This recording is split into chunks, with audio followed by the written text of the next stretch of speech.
Welcome back to the fifth quarter sportscast. I'm Jared Judy, and I'm here with my buddy, as usual, Todd Corley.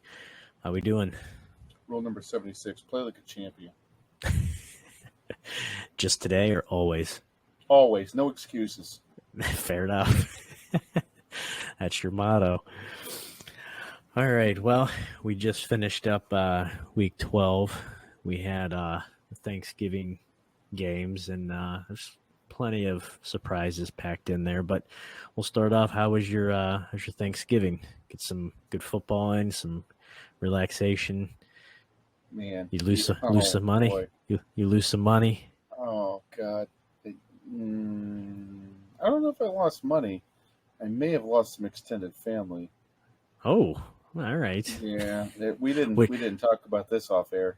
so I don't know would if you we want rather to change the tone of this podcast right now for wait, wait, that. wait, would you rather have that or lost money? I'll take that lost extended family any day of the week, Charles. That stuff, yeah. Fruit from a Bingo. poisonous tree, I think, is the officers and my attorney called it in court. Fair enough. Well, with that being said, we'll transition here. We did the usual pull of the week, and it focused mostly around Chef. I try to be fairly positive with some of these polls, but the way some of these games are going, it's hard. So the poll, week 12 of the NFL, packed plenty of surprises. However, there were some games that fell flat. Which one was the worst of the week? Which I feel like this is an ongoing poll because there's just some really decent games, like a good two or three, and then there's some just god awful dumpsters. But with that being said, there were plenty of ones to pick from. But the poll we went with was Steelers, Bengals, Titans, Panthers, Giants, Patriots, Bears, Vikings. God, it was tough. It was really tough to pick one of these because they all sucked. They all sucked. Man. Can I vote now? Go for it. It won't change anything. Bears Vikings was fucking terrible. God. Initially I almost voted for that one. God. But I actually voted for the Giants Patriots solely for the fact that for as miserable and disgusting and painstakingly as the Bears Vikings game was, the final for that one was let me carry the 22. So they at least hit in the 20s, whereas the fucking Patriots and Giants, they hit 17. Granted, they both games had probably more turnovers in those two games combined than the rest of the league in the last 3 weeks combined. But I went with the Giants Patriots just because they couldn't even manage to get over 20 points for a point total. So congrats, you were you got my vote for the shittiest game of the week. I don't know if that's a positive or not, but it didn't grab me into positive as you're finally drinking. Jesus Christ, like 9 beers behind me. But you'll get there. We'll get there. We'll cover that. Yeah, I don't know. We'll get to the shitty games of the week, but we did say this week was the Thanksgiving matchups, and looking at some of the matchups, it started off with the Packers Lions. Yeah, somebody called that shit on this podcast. I was gonna say you must have been feeling pretty damn good after that one. That worked out pretty good in your favor. I'm gonna be honest. I didn't expect it to be a blowout for the Packers. I expected after the first matchup and them just getting throttled and embarrassed, I would have been fine if they lost, just to at least be competitive and not have it be a blowout again. I did not expect Jared Goff to just willingly just piss the ball away time after time after time. Apparently that was the theme of week 12. Hot potato, give the ball to anybody that wants it, because there were more turnovers in this week alone than I could care to see the rest of the season. But yeah, this will be an ongoing theme. Was it the Packers offense that was really clicking, or the inefficiency of the Detroit offense? Like, did the Packers defense really show up, or was it the Detroit offense that just sucked? It was Detroit letting down. That's what I think, because you saw some of the same stuff from the offensive side of the ball with Green Bay. Missing passes, dropping balls. Granted, their run game looked pretty good. They did pretty good. And the thing that everyone's pointed out, but the thing I actually had to look, I didn't see Hutchinson anywhere. Like, I actually had to look in the stats. I'm like, is he hurt? Is he out? Because he wrecked shop that first game. I didn't hear his name. I don't even know if I heard his name. If I did, it wasn't that much at all. So the offensive line at least did something to contain him. He may have already been in Ann Arbor getting ready for that Buckeyes Michigan game. That's the only feather he could put in his hat from this week. But yeah, I don't know what the heck to expect or how to figure this one out, because Green Bay's been very inconsistent. I think this is the first time all season they've managed to win back-to-back weeks. So I'm not going to say that they're climbing. I'm not going to say that, this is a stretch of positives. I think the ball just fell their way and they were able to capitalize on some stuff. But they played good. Detroit played like shit. So they got the win 29-22. Moving on, the Commanders and the Dallas Cowboys. I needed a little bit more than 13.5 points on this one. Yeah. I was going to say I think your parlay was busted after about 3 minutes into that game. That game was a fucking nightmare. It was unfortunate because I had already racked up at least $7,000 on the credit card after the Packers won. That quick, huh? I was feeling my oats, Jared. I was spending my oats. Spending before it comes in. Bidenomics. Yeah, that game was a complete shit show. Maybe it was Reaganomics. I don't potato. I really don't. I don't know what more to say about this, but I mean, the Commanders just look horrible. They look rough. Now, granted, Sam Howell still is, at least fantasy-wise, he's putting up decent numbers. But, I mean, when you're throwing the ball 500,000 times a game, I guess you're going to get some numbers. But Dallas, their defense was just wrecking shop. Dak looked pretty damn fucking good. He covered that spread. Yeah, that was one of the few times he actually, panned out. But Deron Bland became the first. Yeah, it sounds familiar. He became the first player in NFL history to get 5 pick sixes in one season. I feel like that's pretty good. I feel like that's a pretty good accomplishment.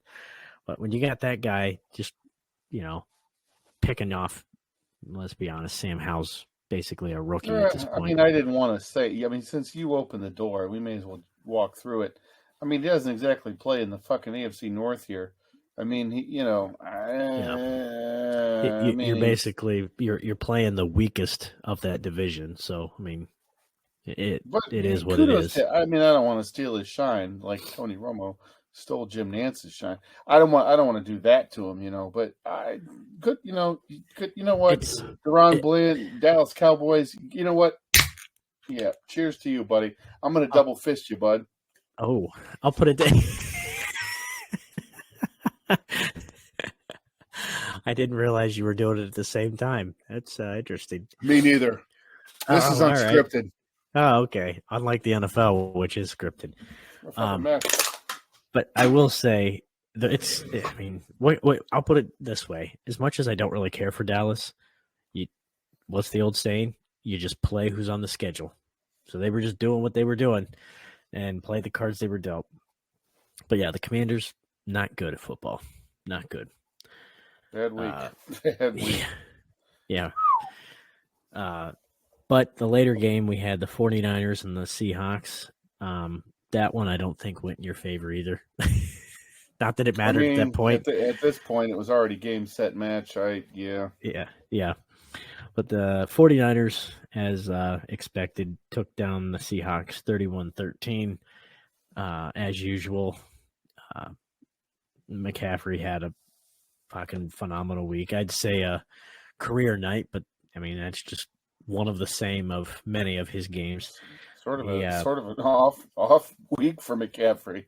Yeah, really. Actually. It was kind of a down week, but yeah, he had 19 for 114, 2 touchdowns on the ground. He was 5 for 25 receiving. So yeah, he was pretty on par.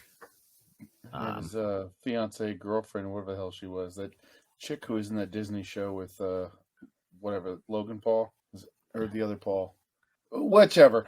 The chick from the Disney show is on there, like showing pictures The of Pope, like video. John Paul. Yeah, that guy. Chris Paul, the guy that grabs balls in the NBA. I didn't realize the Pope was a Disney fan. Act like you don't have that shit on VHS. Olivia Rodrigo or whatever. She's over there showing like videos of her poor little boyfriend's body all battered and tattered and bruised and bloody and the bloody sheets. And I'm sitting there thinking, listen, you take good care of this man. He's anchoring 3 of my fantasy teams this year. You take real good care of him. Yeah, he's anchoring a lot, I'll tell you that. Dude, that dude's an absolute stud. You know who is really feeling the repercussions of that? Carolina. We'll get there. Oh God, yeah, they ain't great.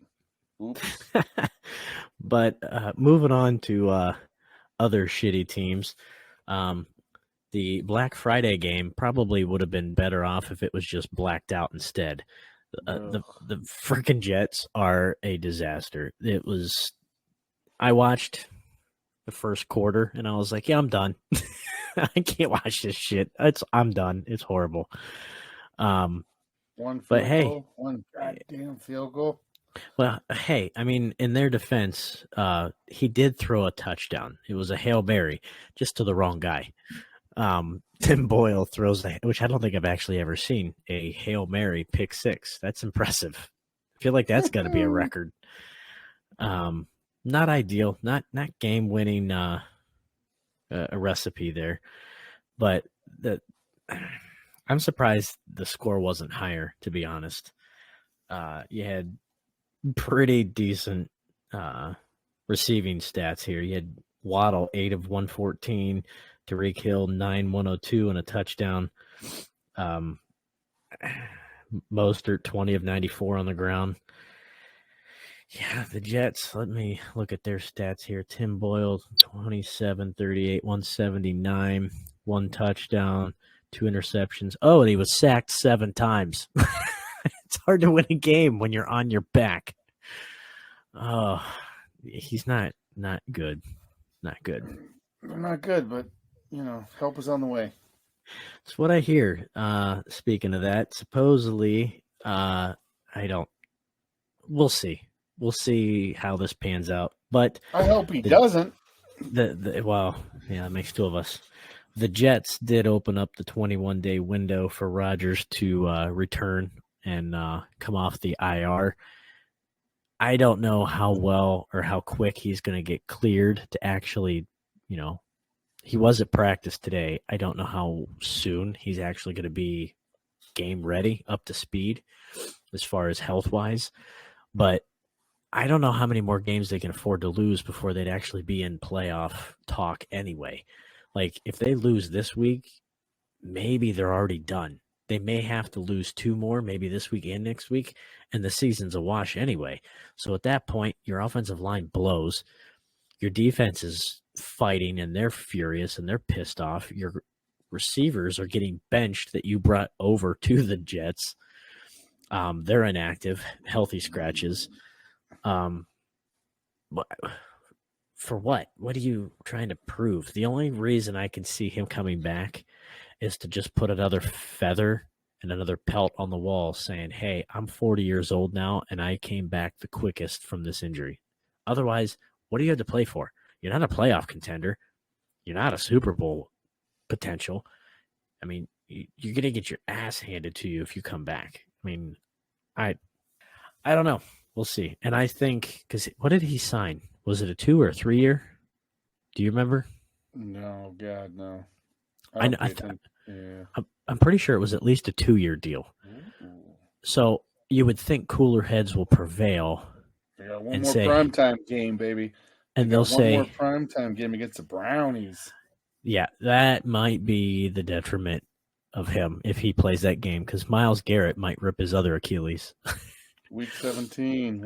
Mark it Thursday night. That's if he's even playing by that point. But you would think that the higher up the food chain here, the coach, the GM, they would say, hey, there's nothing to play for this year. Let's let you get fully healthy and just come back full go, ready to go next year.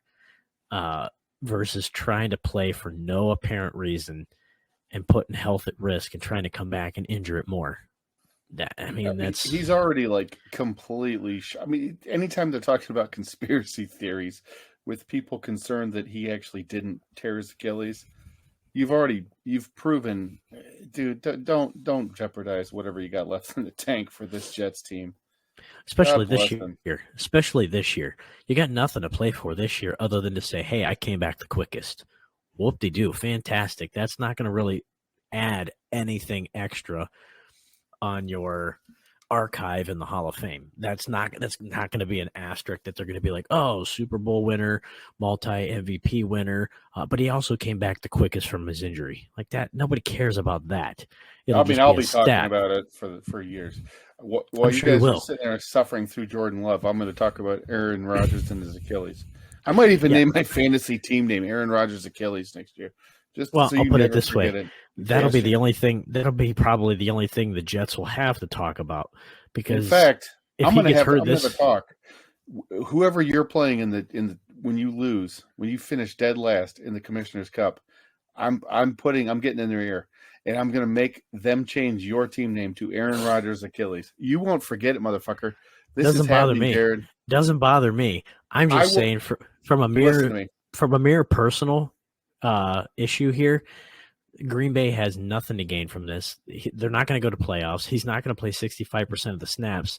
So the only one that has anything to lose in this is the Jets because they have him for at least locked up for next year. So why would you jeopardize next year? This year's already a wash. Tickets. Who's going to come when you're already out of contention and you've watched Zach Wilson and Tim Boyle blow the whole season? What the hell would you come back for? Ask 20 million Browns fans, Jared. Been doing this shit for like 20 years. Yeah, but you guys have never had an Aaron Rodgers. Let's be honest. You guys have never even had a 40-year-old Aaron Rodgers. I know that's my point. We show up with Baker Mayfield, for God's sake. And then you kick his ass out. That's right. After watching some of the passes that asshat made with Tampa Bay this past week, I understand why. God, yeah. Damn. But we'll move on here. I don't know if it's his best interest here if they keep losing for him to even bother coming back. Like just hang it up, come back next year, full healthy, and see what you can do from there. But moving on with more shitty games. We had wow. All right. We mentioned. Cheers of the week. Yeah. We the perfect timing. The Giants and the Patriots. Cheers of the week. Lion roar. It was a battle of the backups and who wanted the ball the least. I watched probably the first quarter of the game and I'm like, I can't do this. This is rough. I can't watch this anymore. You had Mac Jones get benched. He was 12 of 21 for 89 yards, 2 interceptions and a sack, and they benched him for Zappy again. He went 9 of 14. Bailey Zappy gets in the ball game. That's why I watch. I wait for I come for the Mac Jones benching. God, that could be potential every week. That's why he keeps tuning in. That's why I show up. Zappy went 9 of 14, 54 yards. Belichick showing up on a Ring video with his naked self.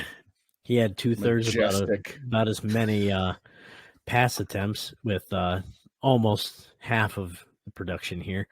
1 interception and a sack.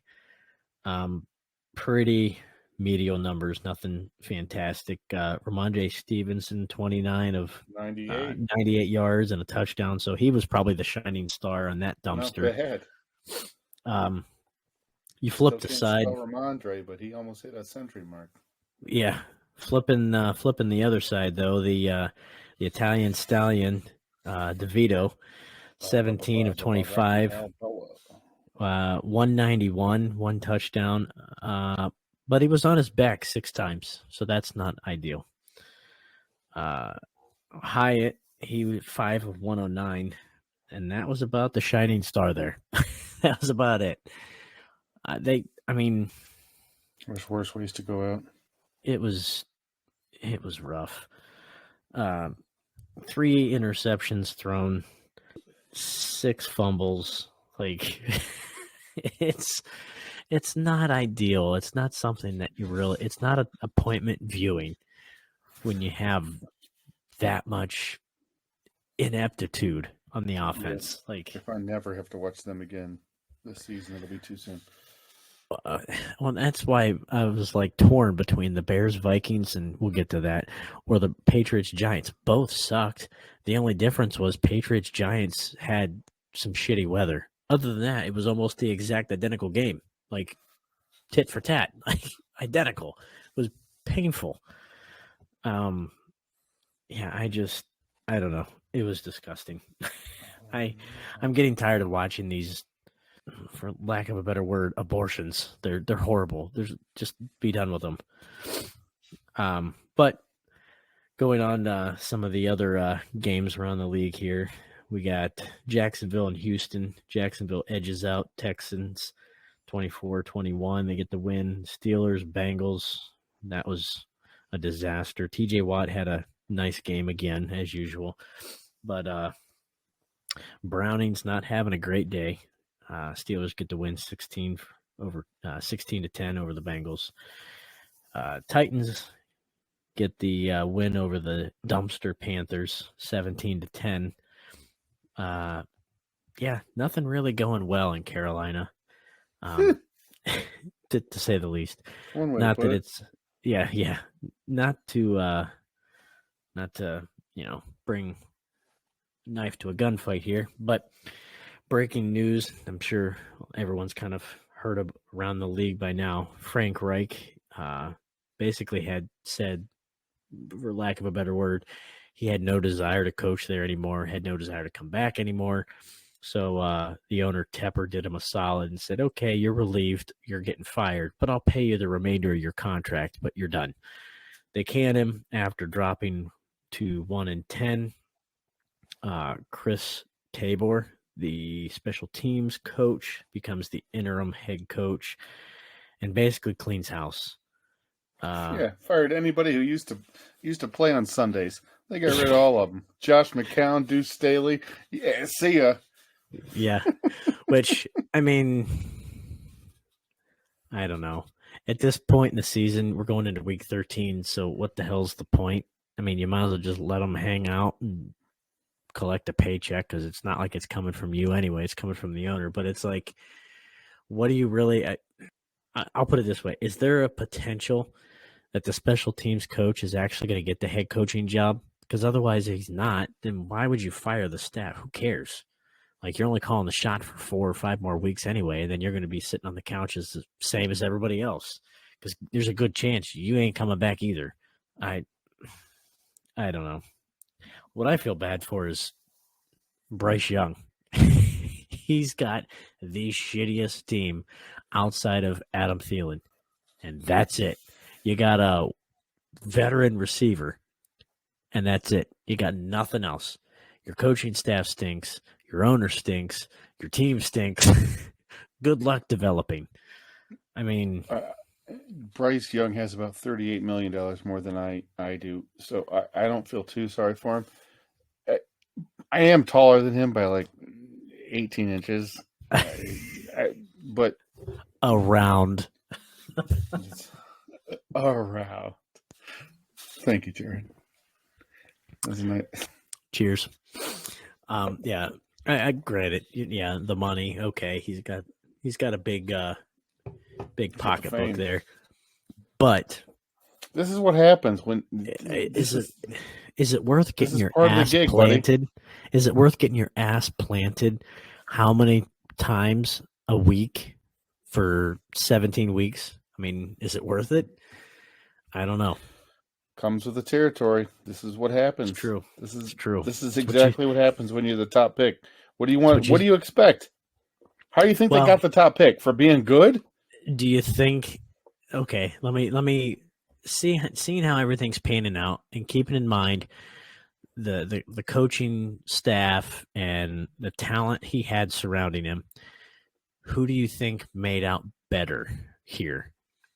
The Bears. Ron Rivera for getting the hell out of it. Well, yeah. The Bears. Well, he might be getting the hell out of Washington as well. But that's for another day. Who do you think got the better of the deal? The Bears giving away DJ Moore, or getting DJ Moore and giving away the first round pick, or the Panthers selling the house to get Bryce Young and then basically burning it to the ground less than 3 months later? God, yeah, that's kind of what we talked about the other day. At 6.5 doesn't have another, because you got a young quarterback who he's on a rookie deal for a few more years, but you got nothing else surrounding him. You have no confidence in him. You have no competent staff to build around him.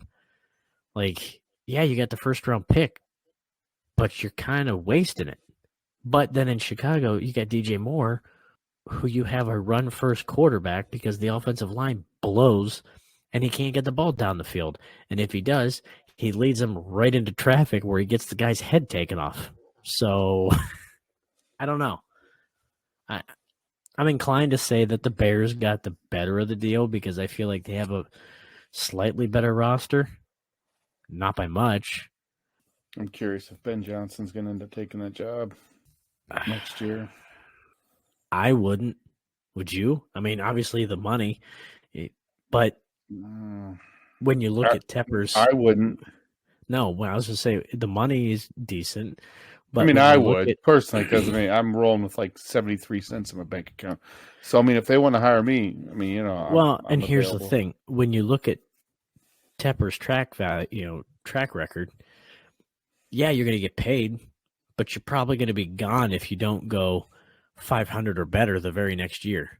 Which good luck going the very next year because you're playing with somebody else's draft class. So good luck. That's a big hill to climb. I don't know. That's almost it's shitty though. That's almost where you just have the expectation of take the money and run because you're not going to get the time to put a sufficient team together. Yeah, I don't know. I don't know who's worse off. You mentioned them or the Bears. Fields is getting a sort of bum deal there. I feel like they want his head too. So and I don't know, man. They're both garbage. I don't like either team, truly, but well, it is interesting since we already kind of talked about the Jets to kind of circle back here. It is interesting when you see some of these coordinators who just have quote unquote superb, stellar careers with Hall of Fame established talent quarterbacks. And then they decide to go off on their own to make a name for themselves, and they're horrible with their next team. You had Patricia do it, leaving Brady and going to Detroit, and he sucked. He was horrible. You had I liked him. I liked his. I like Matt Patricia. Detroit didn't. I'll tell you that. Yeah. You had McDaniels leave.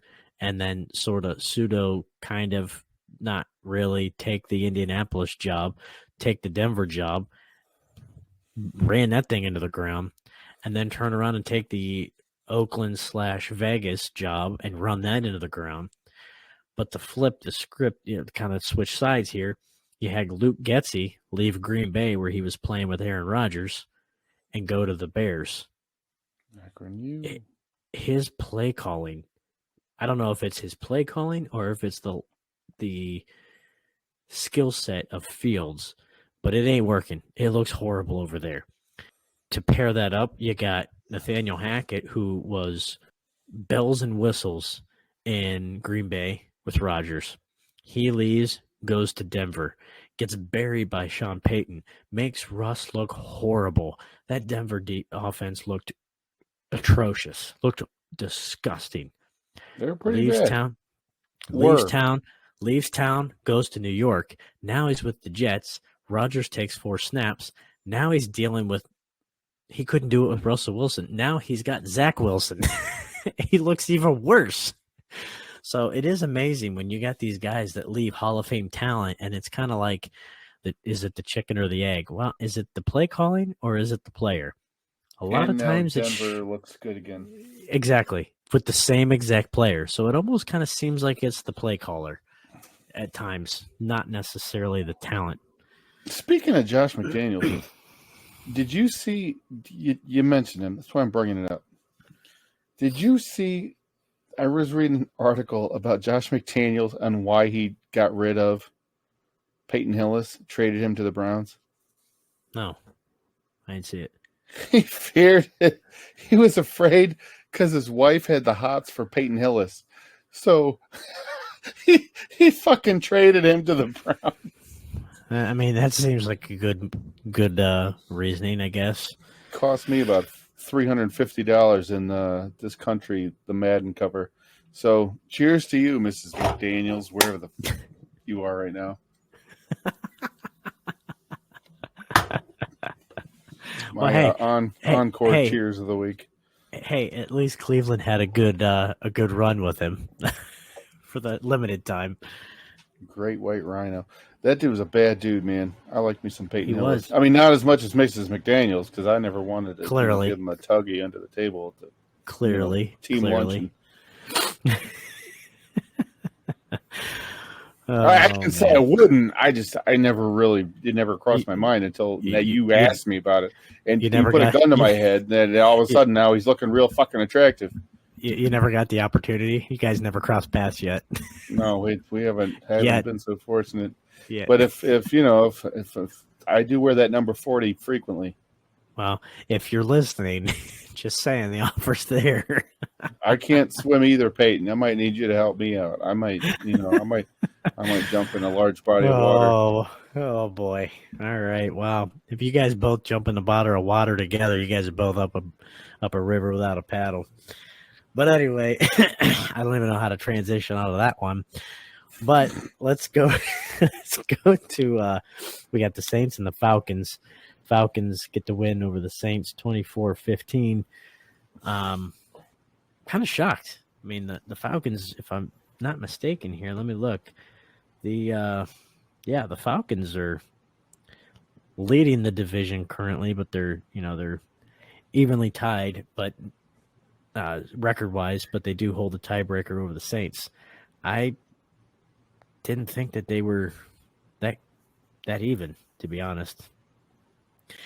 I mean, but that whole division can fall off into the fucking ocean. And it's not good. It's not good. They're all below 500. Yeah. It's just going to be another, I don't remember what year it was, but it's going to be another Seattle 7-9. NFC West, yeah. The Falcons or Saints are going to win the goddamn Super Bowl. It'll be great. Yeah, it's going to be one of those fantastic, I can't wait to watch games. Yay, Desmond Ridder, fucking Super Bowl MVP. God, that'll be great. I can't wait to watch 3 picks in the first half. That'll be fun. Yay. Can't wait. But to continue on with the dumpster of the NFC South, we got the Buccaneers and the Colts. Colts get the win over the Baker Mayfield Buccaneers, 27-20. Some of the passes that man threw in that game, he should be arrested. I mean, let alone the public indecency of letting somebody else fellate at a Cheesecake Factory parking lot on Valentine's Day when you've got you're a special kind of monster, Baker Mayfield. God, I could see that he held a special place in your heart. that's one jersey I do not own. That's because it wouldn't fit you. But God, anyway, that's uh, true. yeah. So Tiny the ass. Colts do get the win, 27-20. However, basically they're going to move forward here the next couple of weeks, just how their season started. Jonathan Taylor out for at least, I think they said at least potentially 2 to 3 weeks. Could possibly avoid the IR They said with they're not putting him on the IR. They're yeah, they're not doing gonna. it. We'll see. I mean, we'll see how their Fuck you, season Jared. goes. I got him in my. I'm trying to go for a three-peat here in my fantasy league. I need him to avoid the IR. God Yeah. damn you and your juju. Well, I'll put it this way: I had him when he decided to shit the bed most of last season, so he can fuck off. But I anyway, mean, I didn't take it with the number one pick. I mean, God, I got him in yeah, like the fourth round. yeah, I did take him with the first pick last year. So actually, I think he was a keeper, so that was worth it. But anyway, he may be out for a little bit with thumb surgery. So Zach Moss time yet again. And yeah, time for him to roll. But we had the Browns falling short to the Broncos 29-12. I'm going to be honest, I kind of expected them to pull it out, especially with their defense, not necessarily the offensive struggles. They, I don't want to say it's the same as usual, but they do have the same issue as usual, the revolving door at quarterback, whether it's the ineptitude or the injuries. It seems like the quarterback bug is always the thing that plagues Cleveland, but their defense is freaking unbelievable this year. So I kind of figured they would have been able to shut Russ down. They looked a little. It wasn't so much Russ in the beginning of the game. It was the run defense was just soft. They were getting gashed early. Which kind of surprises me because that's usually their strength. It was. It wasn't a fun game to watch, to be totally honest. I mean, Yeah. Samaje Perine, Jesus Christ, that guy averaged almost 8 yards a carry. Yeah. He's doing more than his counterpart in Cincinnati. I'll put it that way. Looks like they let the wrong guy go. Just my opinion. Denver's looking good, man. Denver, you talked It's about amazing. Peyton earlier. It's amazing how peaking. It's amazing how shitty they looked at the beginning of the season, and everybody was basically throwing them in the doghouse with the Cardinals and the Redskins, and any other ineptitude like Texans. And it's amazing how over the last 4 to 5 weeks, Denver seems like a legit team. I think they've won 3 in a row, 4 in a row. Dude, I'm not gonna lie, man. If they make it into the playoffs, they might cause some problems. I mean, even the early oh my God, they're a dumpster. Look at the Texans. I mean, they may not be winning as many games as you were hoping, but C.J. Stroud looks like a freaking beast. He looks pretty damn good. He looks like a good quarterback for the foreseeable future down there if they can get some more talent around him. Denver, Sean Payton, I don't know if he's revitalized or reset the clock with Russ, but whatever he's doing down there, it's working. I mean, they're winning. Better than he was.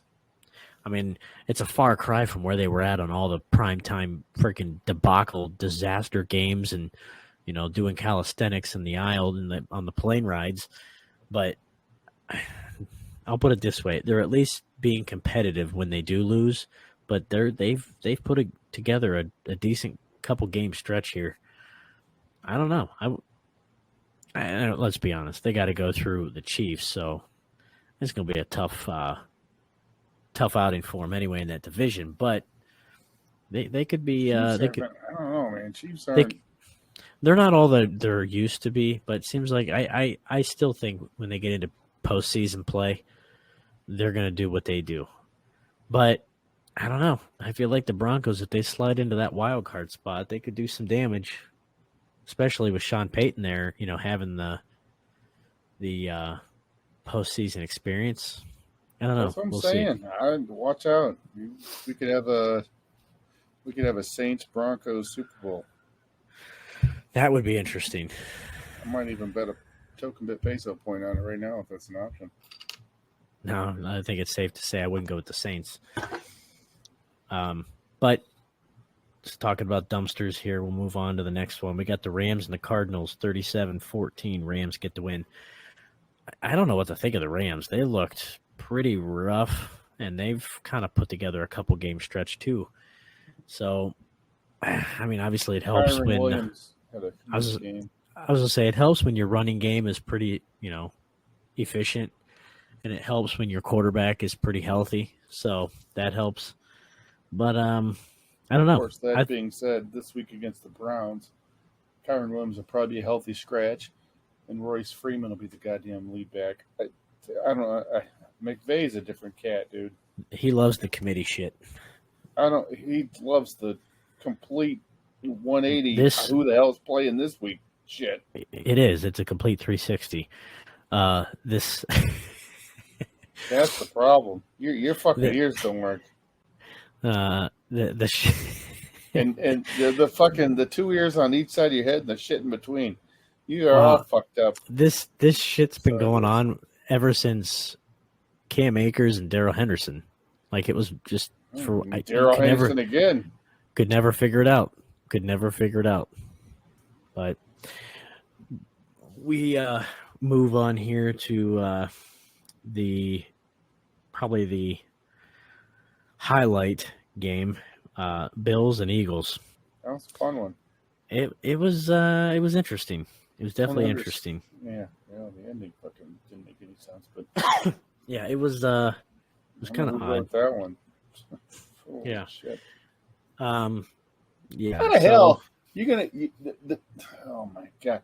Josh Allen's jersey's damn near like ripped in half, and he gets flagged for intentional ground.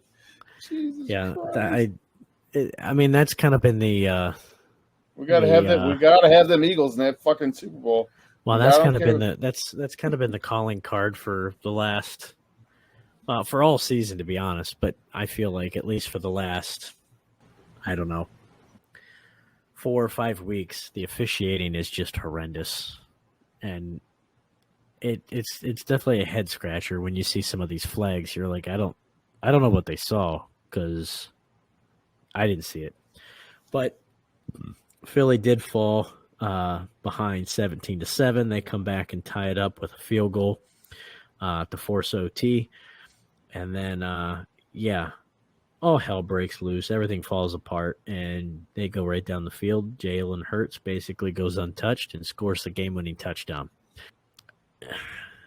Whether it's quote-unquote scripted or not, I mean, the Eagles, they're still on top. But with that being said, what the hell is going on with the Chiefs? Or not the Chiefs, the Bills. Chiefs too, they don't look good either. Well, yeah, we'll get there. But as far as the Bills, it just really puts into perspective. I saw a graphic, and I actually had to go back and look because I didn't believe it. On the McAfee show, they were talking about the Bills. Their overall record right now is 6-6. In overtime games, Josh Allen is 0-6 in overtime games for those out there betting. But when you look back at the last couple games, it blows me away how close the Bills are to getting a win, and they find a way to blow it. Like, I don't know if you saw this graphic or not, but week 1 against the Jets, they were leading 13-6 with 4:59 left in the game. They end up losing 22-16 in overtime. Go ahead to week 7. 18 seconds left in the game. 25-22 over the Patriots. They end up losing 25-29. 18 seconds. Week 10. They are winning by a point to Denver. 22-21. 4 seconds left in the game. They end up losing 24-22. 4 seconds left, and you blew it. And then, of course, week 12 with 2:41 left in overtime. They were leading 34-31, and they end up losing 37-34. How in the hell are you that close to clinching a win, and you just let it slip away? They just can't. They can't close out games. This doesn't seem like the same Bills team in the past where they just had the pedal down. We're going to put the throttle down and we're going to close out this game. Like they just don't seem like that high-powered force to be reckoned with, like you're used to seeing in the past few years. I blocked out there for a minute. Were you talking about the Browns or the Bills? Yes. Sounds exactly like what I've been accustomed to with the Browns for the past God knows how many years. Minus the consistent quarterback. Minus the actual. I don't mean consistent quarterback as consistent play. I mean consistent person at quarterback. It's crazy. I just don't ask Stephon Diggs' brother though, because he'll tell you a different story. Yeah, it just blows me away because I didn't realize that. I mean, let's be honest, neither one of us are huge Bill fans. We don't root for the Bills. We don't watch the Bills that often. But looking at those games, I'm like, I had to go back and look, and I'm like, did they really blow that many games? Like, that's unreal. I mean, that's nuts. I don't know. I don't know what to think of them. But with that being said, moving on, we got the Chiefs and the Raiders 31-17. And, I mean, you can kind of put them in the same perspective as the Bills. Now, granted, they have a far better record, but they don't look like the same force to be reckoned with. Like, oh, my God, they got Kelsey. They're unbelievable. They're going to just blow everybody away. They've kind of become, hey, if it's not Kelsey, I don't know who's getting the ball because they don't have a lot of proven talent, I don't feel like. They're still winning, but I don't feel like they are just blowing doors off like they had been in the past. I don't know. I don't – they're both going to playoffs, most likely, but I don't have confidence in either one of them, really, to be honest. Nah, me neither. It's gone. But I do like the Bills.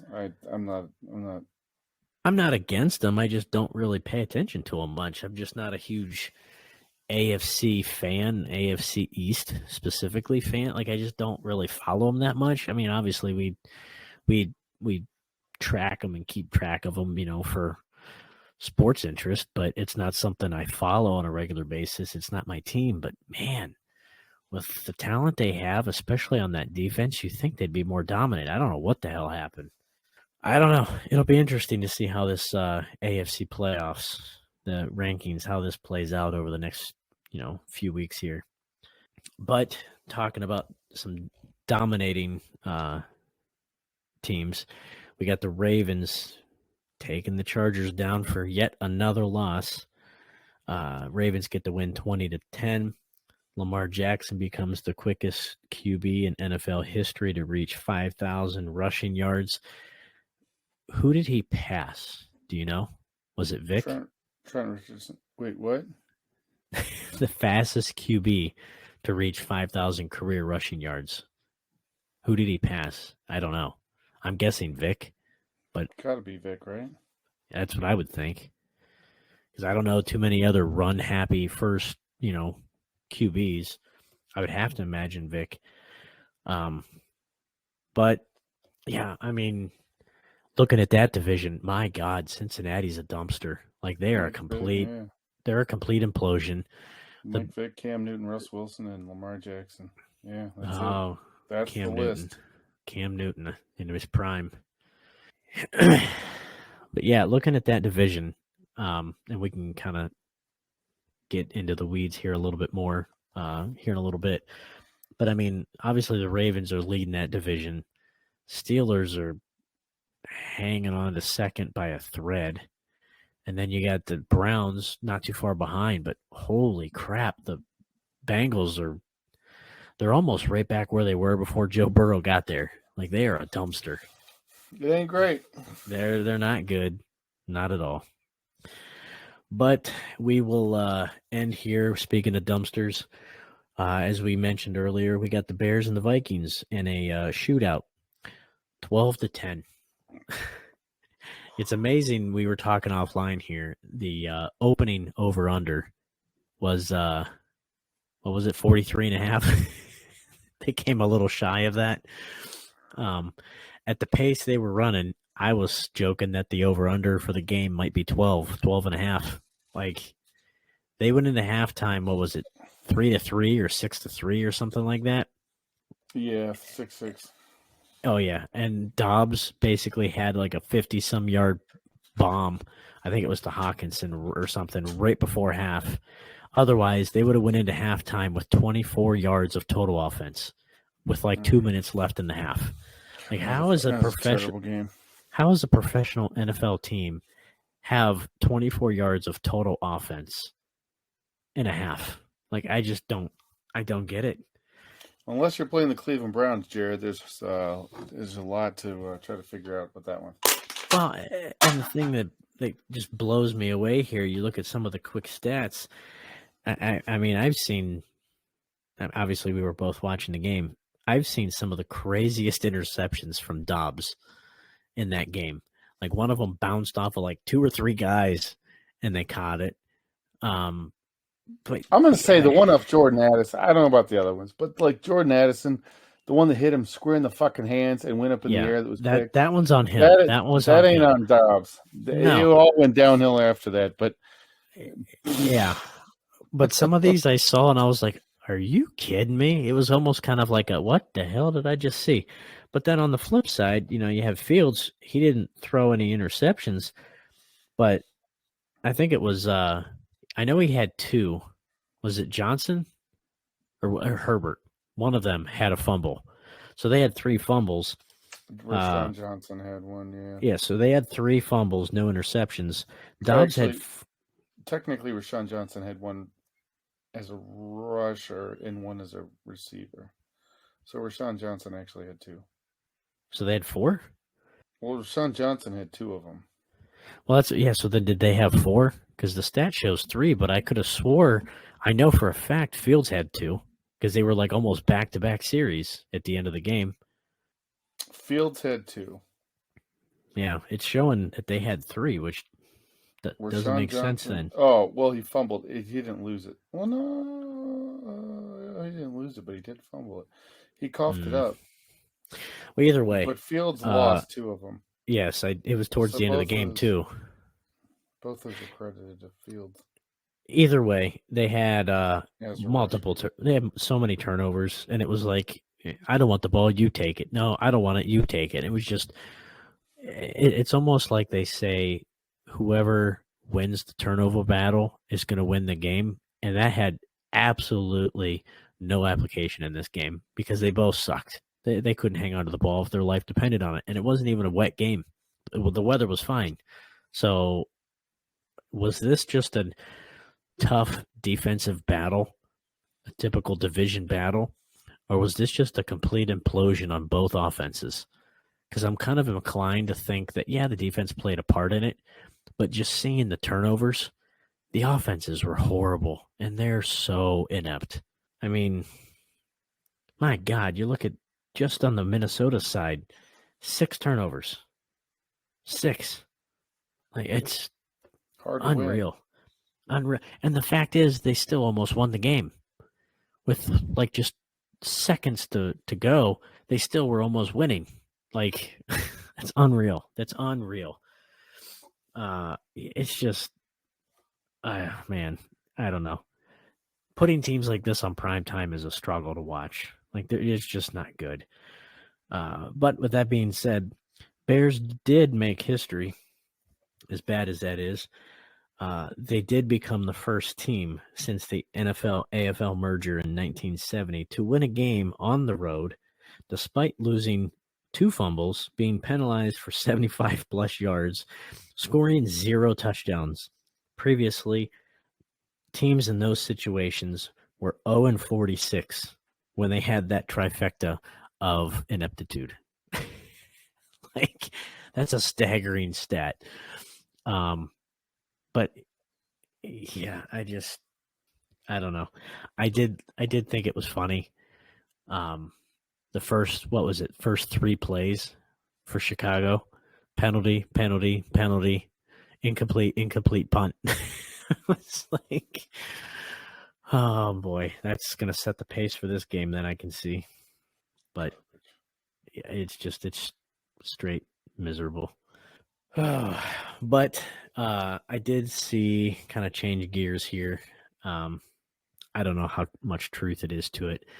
Uh, the world of AI and where it's coming into sports and everyday life. Did you see? If you caught an article on it or Twitter, or I happen to hear about it on the McAfee show. Did you hear about the Sports Illustrated shit using AI?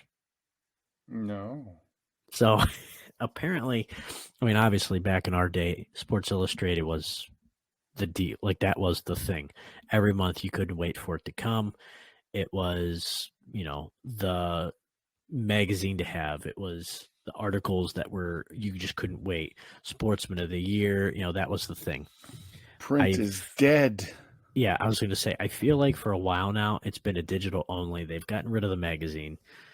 But apparently they were, I don't know what the deal was. If it was either they were struggling financially or what the deal was, but apparently they had bought AI generated headshots and created writer profiles for them and totally made up,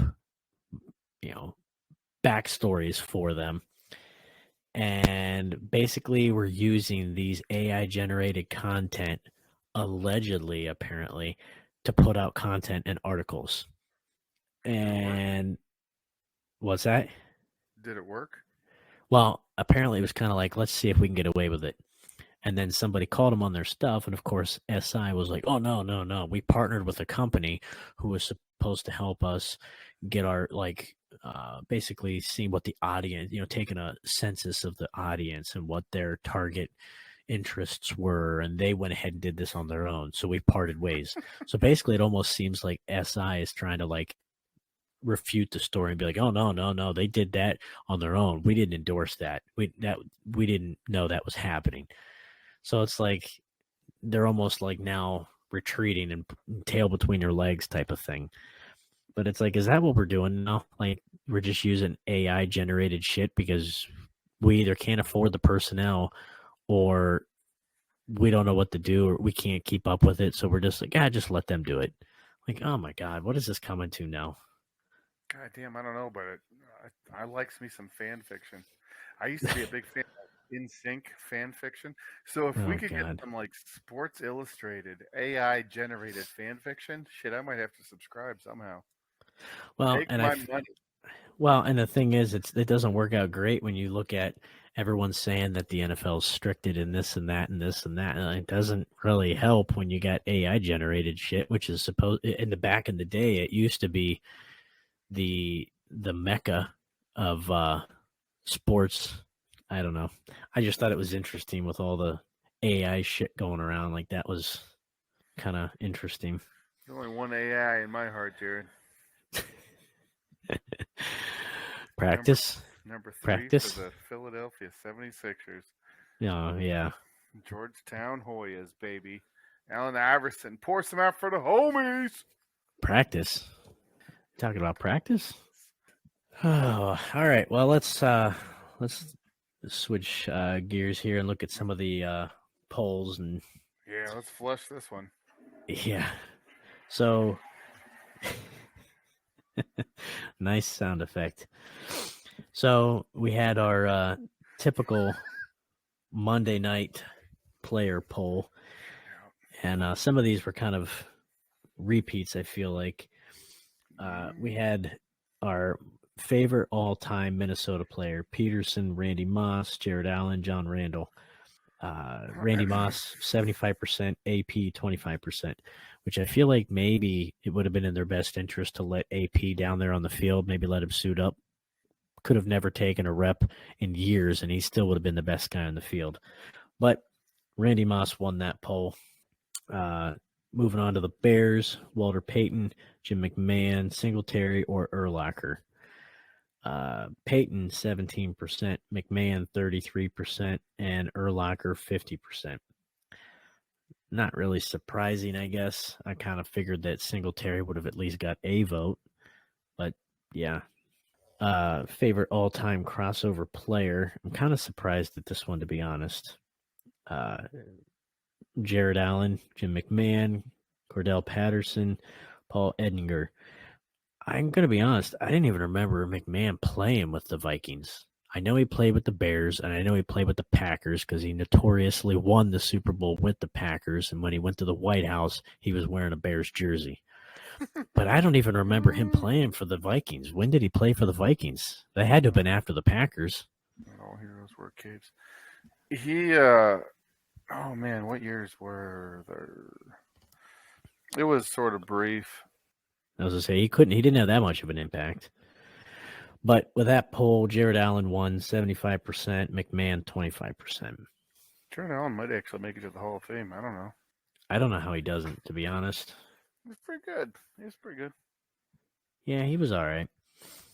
But looking at our studs and duds of the week, studs, we had Josh Allen, Jalen Hurts, Dak Prescott, Christian McCaffrey. Josh Allen, 80%, Dak Prescott, 20%. I actually voted for Josh Allen, although it was hard for me to vote for somebody that lost. But when you put up 40-some points at a quarterback, not a typical game. But Josh Allen, 80%. Hurts, McCaffrey, 0, which is kind of shocking. And then Dak Prescott got 20%. The poll that had me a little bit of a head scratcher here, our Week 12 fantasy dud in classic Todd Corley fashion. Washington defense, the Commanders defense, or not the Redskins defense.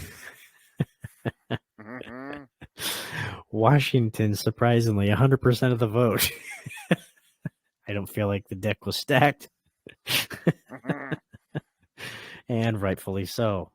They maxed out. They were the only eligible, air quote here, player who cost their team points. And not only did they cost their team points, they maxed out at -4. That was as bad as it gets. That's saying something, to be honest. Like, if you're the only one, that's impressive. Congrats to you guys for being the shittiest fantasy lineup.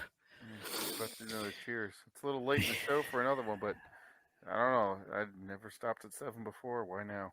Yeah, I guess. But let's run through the current standings and see where we think the season's where the leaders are going to be at the end of the season here. We'll do some projection. We'll start off with the AFC East: Dolphins, Bills, Jets, Patriots. Dolphins 8-3, Bills 6-6, Jets 4-7, Patriots 2-9. Not a lot of faith in the Bills anymore. Yeah, Dolphins. I'm going to say Dolphins. I previously had hope in the Bills, but with the way they keep seeing to shit things away, it might get to the point where it's too late.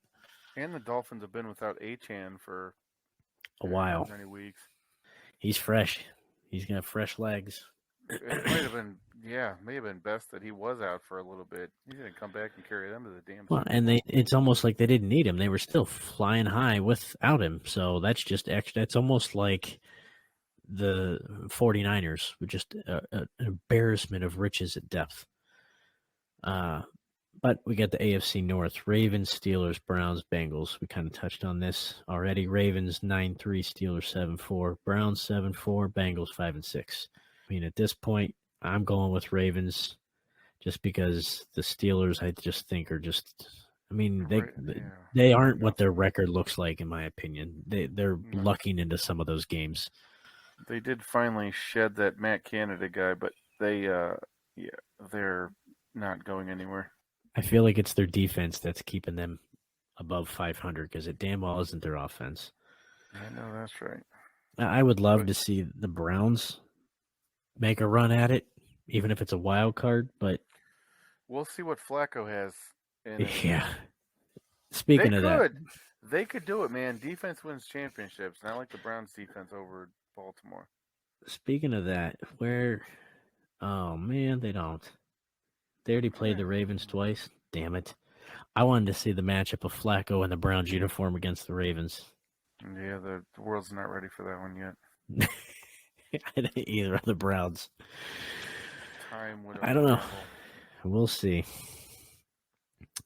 The previous regime against the current regime. Flacco versus Lamar. That'd be nice. But I still my heart wants the Browns, but I'll take the Ravens. yeah, I mean, honestly, until proven otherwise, I'll stick with the Ravens. South, we got the Jags, Colts, Texans, Titans. Jags 8-3, Colts 6-5, Texans 6-5, Titans 4-7. Jags are an interesting group. I don't really I don't trust think Trevor Lawrence. I don't think they have what it takes to go the distance. I think they'll make the playoffs. I think they'll win the division, but I don't think they're going to get any farther than the first round. I kind of can't believe the Colts, especially with the Colts having Gardner Minshew and a jumbled up backfield and a subpar defense. I'll say this. I think the Jags will win the division, but I think the Texans are probably going to take that second spot away from the Colts. That's what I think. They've got one more game against the Texans, which could oof, man. They got they got a couple softies are lined up, but they do have the Browns, Raven. They got half the AFC North, 2/3 of the AFC North, three-quarters of the AFC North on their schedule lined up. Colts or Texans? The Jaguars. I'm looking at. Because I'm thinking that if anything, I'm thinking the Texans catch them. I don't really have a lot of faith in the Colts, especially with Taylor being out. I think the Colts are going to drop. I think if anything, the Texans could push. Might push. They might do it. They might get that. They might get that division title. I don't know. I did originally say the Texans last time we did this, but I still think the Jags. But I think it's going to be closer than it seems. AFC West, we got the Chiefs, Broncos, Raiders, Chargers. Chiefs 8-3, Broncos 6-5, Raiders 5-7, dumpster Chargers at 4-7. I mean, it's kind of hard to go against the Chiefs, but just like the Bills, they don't look that dominating. But they're still winning, but not great fashion. And the Broncos are starting to catch up. And they've already played the Broncos twice. So I was just looking at that. Yeah. Well, the Bills will be or should be a tough one. It's at home though. The Broncos do have the Chargers. The Broncos do have Chargers twice, so that could be 2 more wins, and the Raiders, so that could be another win, and the Patriots, so that could be another win. So they potentially could have 1, 2, 3, 4 more wins. They may lose to the Lions. They could lose to the Texans. It might be close. Denver's peaking, man. They're getting hot at the right time. I think the Chiefs are still going to win, but I think the Broncos could secure a wild card. Yep. Cosign. I like the Chiefs for the division. All right. Broncos wild card. NFC East. Eagles, Cowboys, Giants, Commanders. Eagles 10-1, Cowboys 8-3, Giants 4-8, Commanders 4-8. The Illuminati want the Eagles to win this whole goddamn thing, so don't bet against the Eagles. Yeah, I was gonna say they have the best record. I don't think the Commanders are gonna pull it off. They have the best record overall. It's kind of hard to go against them, but shove, man. Can't beat I'll put it this way. I've seen too many years of Dallas falling short, and it's not like the other two. If you combine their wins, they're still below the Philadelphia total. So, it's by default Philly. Yeah, Philly. It's not close. Yeah, NFC North. This could be interesting. Detroit 8-3, Minnesota 6-6, Packers 5-6, Chicago 4-8. The only thing interesting is any word that comes out of Dan Campbell's mouth, Lions, and it's not even close. Exactly. That's what I was going to say. But my thing is Minnesota started off, 0-4, 0-5, something like that? At least 0-4. And then they rattled off quite a bit of wins. And then they lost to the Bears, so they got, even. But 0-6. Is that what they were? Oh, preseason. I was looking at preseason. I was going to say, I know they lost. They didn't lose a goddamn. They didn't win a goddamn thing in preseason. They 0-3, and then they beat. Well, the only team they beat there was the Panthers. They beat the Panthers and the Bears. That's not exactly. No. Well, I was going to say, I know they had a losing streak at the beginning of the season because that's what everybody was talking about, how well they finished last year and how bad they looked at the beginning. It's kind of interesting. They started off horrible, had a few games, and then everything fell apart, and now they're going the other way. I think they're going to continue to drop. I think there's Cousins and Jefferson. That's the sad part, yeah. I think Jefferson could be back, but then again, you got Dobbs trying to get him the ball, so that's not exactly a recipe for success. I think the Lions are going to take it, hands down. But I think there's a slim chance that even with the Packers losing to the Chiefs, most likely, I think there's a chance that Minnesota and Packers could flip. Packers could potentially slide into that second spot and then get matched up against Detroit again in the playoffs, and then they'll probably lose again first round out. But Packers are making the playoffs. I love your enthusiasm. It ain't happening. I don't trust me. I don't see, if they did make the playoffs, them doing anything worthwhile anyway. And the only reason I'm saying that they could potentially slide into that spot, if you look at their schedule, they're probably going to lose the Chiefs. But then you got the Giants, dumpster. Buccaneers, nah. Panthers, dumpster. Vikings, not that great. Bears, dumpster. So, I mean, they could win potentially 2 or 3 out of those games. Maybe. I don't know. I'll put it this way. I'm not rallying for them. Frankly, I hope they don't, because I've seen enough disappointment over the last few years with the Hall of Fame guy. I can't imagine it going any better, especially with having as many guys in the IR. But NFC South, this one could be a fucking blinded shit throw. You got the Falcons, Saints, Buccaneers, Panthers, all of which are below 500. They all suck. Falcons, Saints, 5-6.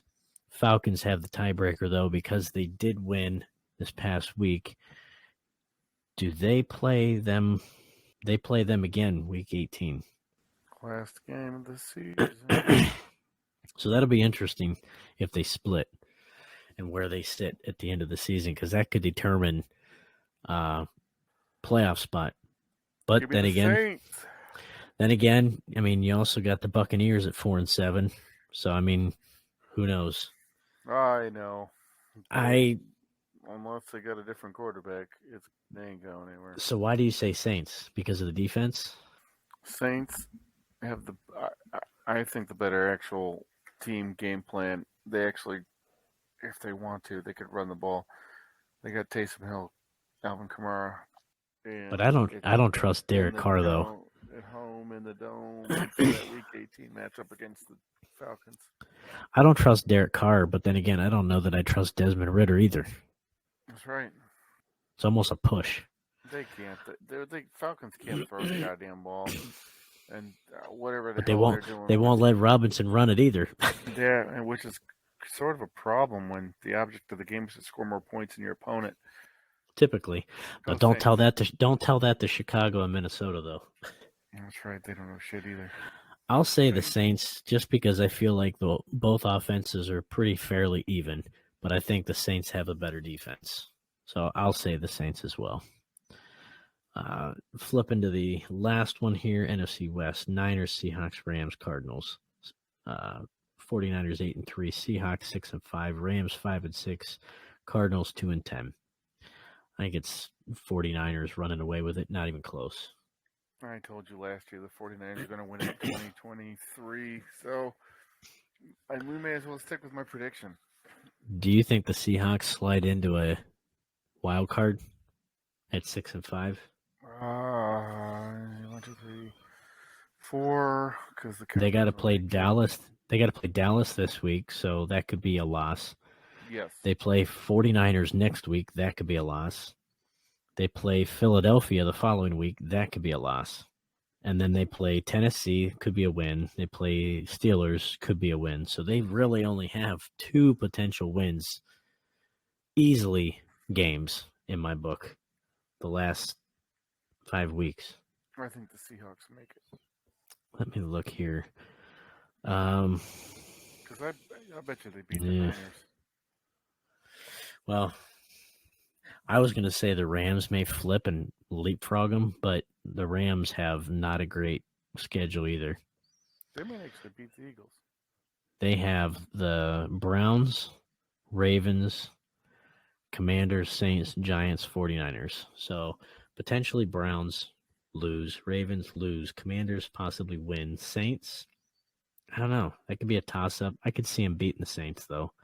Giants win, 49ers loss. So they got maybe 3 games they could win.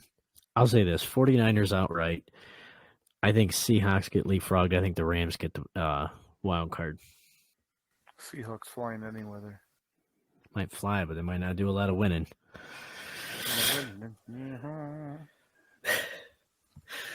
Well, all right. That'll wrap up this week of the Fifth Quarter Sportscast. Download, rate, subscribe, review, all that good stuff. You want to interact with us on the socials, it's 5th Q Sportscast, 5THQ Sportscast. Get ready for some Week 13 here, starting tomorrow with Seattle and Dallas. Should be a interesting matchup. Obviously, I think Dallas is going to pull away, but do you think the under is going to hit like typical Thursdays? Prime time. Bet the under. I don't know. I'll take your advice, but man. Unders in prime time are hitting like 87%. Yeah. But the way that Dallas defense plays makes me wonder if they're not going to score a couple on their own. Oh. Either way, I think Dallas is going to get the win. But, yeah, go watch some football, go make some bets, and come back next week, and we'll break down some Week 13 action. Till then, we'll catch you later. I like Michael Bublé's Christmas albums, but the one thing I cannot stand is all the goddamn profanity.